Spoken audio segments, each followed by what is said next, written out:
Subscribe பட்டனை அமுக்குங்க, bell பட்டனை அமுக்குங்க. வாழ்க வளமுடன். இப்படிக்கு பாட்டி வைத்தியம். வணக்கம்ப்பா, உங்க பாட்டி பேசுறேன். இப்ப நான் இந்த முருங்கைக்கீரையில சூப் வச்சு காட்ட போறேன்ப்பா. இந்த முருங்கைக்கீரை சும்மா ஒரு பிடி பிடிச்சு போட்டிருக்கேன். வெங்காயம் ஒரு 10 வெங்காயம், சின்ன வெங்காயம் ஒரு 7-8 தான் இருக்கும். 7-8 வெங்காயம், ஒரே ஒரு தக்காளி, ஒரு 5 பூண்டு பல்லு, கொஞ்சோண்டு நூண்டு இஞ்சி, இது மஞ்சள் பொடி, மிளகு ஒரு 10-12 மிளகு, சீரகம் 1/2 ஸ்பூனு, வெண்ணெய் 1 ஸ்பூனு, இது கார்ன்ஃபிளவர் மாவுப்பா. இந்த மாவுன்னு சொல்லுவாங்க, சோள மாவு, அது வச்சிருக்கேன். அதே கார்ன்ஃபிளவர் மாவு. இதை வச்சு நான் இப்போ உங்களுக்கு செஞ்சு காட்டுறேன். சூப்பு, முருங்கைக்கீரை சூப்பு.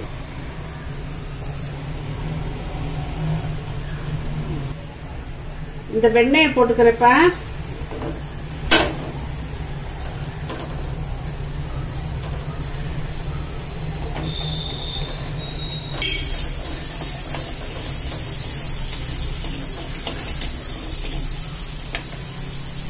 வெண்ணெய் உருகிருச்சு. இப்ப வெங்காயத்தை போட்டுக்கிறப்ப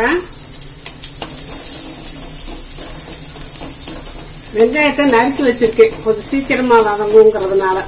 முழுசா போட்டா கொஞ்சம் நேரம் ஆகும், அதுக்குதாங்க.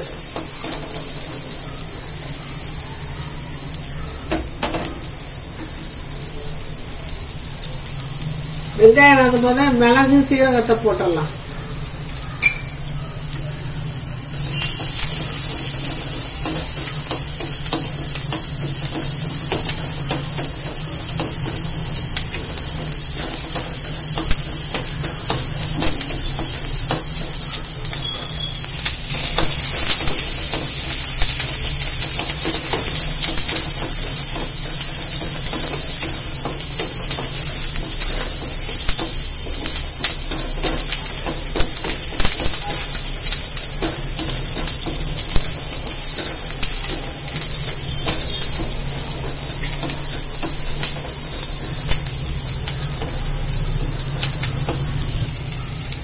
இப்ப இந்த தக்காளியை போட்டுக்கலாம்ப்பா.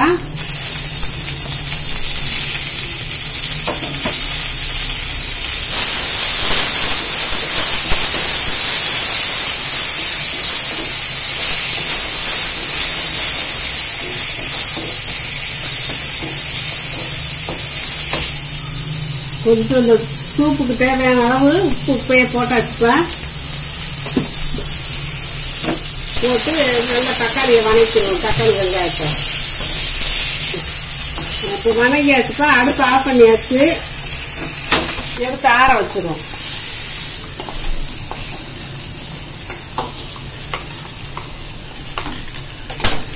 ஆறவும் இந்த வெள்ளைப்பூடு, இந்த இஞ்சி இதையும் போட்டு சேர்த்து நம்ம அரைச்சு இதுல ஊத்த போறோம். இதுல இப்ப 3 டம்ளர் தண்ணி ஊத்திக்கிடுவோம்ப்பா. கொதிக்கட்டும். கொதிக்கவும் நம்ம கீரை அள்ளி இதுல போடுவோம். இந்த மஞ்சள் பொடியும் இதுக்குள்ள போட்டுருவோம்.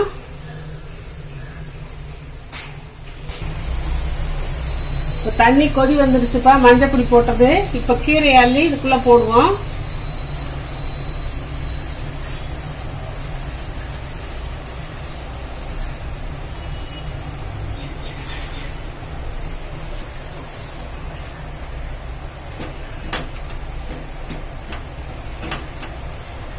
மூடி வைக்க வேண்டாம், இப்படியே வேகட்டும். அதுல இருக்க அமிலமெல்லாம் போட்டும், கெட்ட அமிலமெல்லாம் போட்டும். இதுல உப்பு எல்லாமே போட்டாச்சுப்பா. இதை அரைச்சு ஊத்திடலாம். இது கூட இந்த கார்ன்ஃபிளவர் மாவையும் கரைச்சு இதுலயே ஊத்திடலாம். மொத்தமா அரைப்பட்டுரும். கார்ன்ஃபிளவர் மாவு எதுக்குன்னா ஒரு வலுவலுப்பு இருக்கும். வலுவலுப்பு இருந்தாதான் சூப் குடிக்கிறதுக்கு நல்லா இருக்கும், வலுவலுன்னு. கீரை 5 நிமிஷம் வெந்தா போதும்ப்பா. அப்படி கொதிச்சா போதும். முருங்கைக்கீரை சொல்லுவாங்க பழமொழியே, முருங்கைக்கீரை வெந்து கெட்டுச்சு, அகத்திக்கீரை வேகாம கெட்டுச்சுன்னு சொல்லுவாங்க. முருங்கைக்கீரை ரொம்ப வெந்தா கடுத்து போகும். இந்த அளவுக்கு நல்லா இருந்தா படிஞ்சிருச்சு பாத்தீங்களா. இன்னும் இதை வேற போட்டு நம்ம ஊத்தி கொதிக்க விட போறோம். இப்ப அரைச்சதை இதுல ஊத்திடுறோம்ப்பா.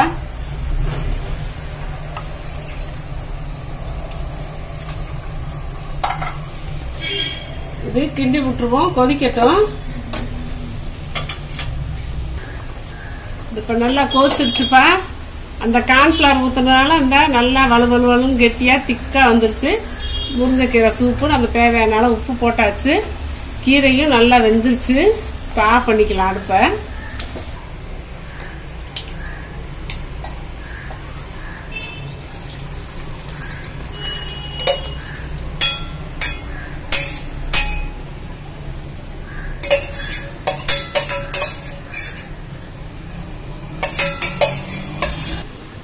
பாருங்கப்பா, முருங்கைக்கீரை சூப்பு சூப்பரா இருக்கு. எலும்பு சூப்பு மாதிரி இருக்கும்பா. நம்ம வெண்ணெய் எல்லாம் போட்டு வச்சிருக்கோமா, இஞ்சி பூண்டு இதெல்லாம் போட்டிருக்கிறதுனால நம்ம எலும்பு வாங்கி சூப்பு வச்சா எப்படியோ அதேதான்ப்பா இது. அது எலும்பு வந்து அசைவத்துக்கு, முருங்கைக்கீரை வந்து சைவக்காரவங்களுக்கு சாப்பிடுறது. அதுல எலும்புல இருக்க கால்சியமே இதுல இருக்கு. அதனால நீங்க முருங்கைக்கீரை சூப்பு அடிக்கடி வச்சு கொடுங்க. நான் எல்லாத்துக்கும் அதான் சொல்லுவேன், முருங்கைக்கீரை சூப்பு சாப்பிடுங்க, வாரத்துக்கு 2 நாள் முருங்கைக்கீரை சூப்பு வச்சு சாப்பிடுங்க. சளிக்கு, வயிற்று பொருளுக்கு, இந்த கால் கை பலமில்லாம இருக்கிறதுக்கு, எலும்பு ஸ்ட்ரென்த் ஆகிறதுக்கு அவ்வளவுக்கும் நம்ம முருங்கைக்கீரை சூப்பு ரொம்ப நல்லதுப்பா. அந்த அந்த திக்னஸ் பாத்தீங்களா, அந்த வலுவலுன்னு வரும். நம்ம சும்மா முருங்கைக்கீரை வச்சோம்னா தண்ணியா இருக்கும். அதுதான் கொஞ்சம் கார்ன்ஃபிளவர் மாவு போட்டோம்னா சூப்பரா இருக்கும். சின்ன பசங்கள்ல இருந்து வயசானவங்க வரைக்கும் குடிக்கலாம். பிரியமாவும் குடிப்பாங்க, வேண்டாம் வெறுப்பா குடிக்க மாட்டாங்க, பிரியமா குடிக்கிற விஷயம். அதனால நீங்க இந்த மாதிரி சும்மா இவ்வளவு கிடைச்சா போதும். முருங்கைக்கீரையை ஃப்ரெஷ்ஷா பறிச்சுட்டு வந்து ஃப்ரெஷ்ஷா செஞ்சுக்கோங்க. சூப்பரா இருக்கும். அது சளி பிடிச்சவங்களுக்கு எல்லாம் குடிச்சா ரொம்ப நல்லது. இந்த சளி பிடிச்சது அவங்களுக்கு எல்லாம் குடிச்சோம்னா சளியெல்லாம் வெளியேற்றிடும். மிளகு சீரகம் எல்லாம் போட்டுக்கலையா, பூண்டு இஞ்சி எல்லாம். அதனால இந்த சூப்பரான சூப்புப்பா. இந்த மாதிரி வச்சு சாப்பிட்டுக்கோங்க. வாழ்க்கை வளமுடன். இப்ப நிறைய பேர்ப்பா நான் அவங்க கொஸ்டினுக்கு ஆன்சர் சொல்றதுலன்னு கேக்குறாங்க. சொல்லிக்கிட்டு தான் இருக்கேன். நான் அதுக்குன்னு சொல்லி பார்வையாளர்கள் கேள்வி பதில் நான் போட்டிருக்கேன். அதை பார்த்துக்கோங்கப்பா. அதை பார்த்தீங்கன்னா உங்களுக்கு தெரியும். நான் வரிசையா கேள்வி பதில் போட்டுக்கிட்டே இருக்கேன். அதுல போட்டு பார்த்தீங்கன்னா நீங்க கேட்ட கேள்விக்கெல்லாம் நான் பதில் சொல்லிடுறேன்ப்பா. அதை கட்டாயம் நீங்க பார்த்து தெரிஞ்சுக்கோங்க. சப்ஸ்கிரைப் பட்டனை அமுக்குங்க, பெல்லு பட்டனை அமுக்குங்க. வாழ்க வளமுடன். இப்படிக்கு பாட்டி வைத்தியம்.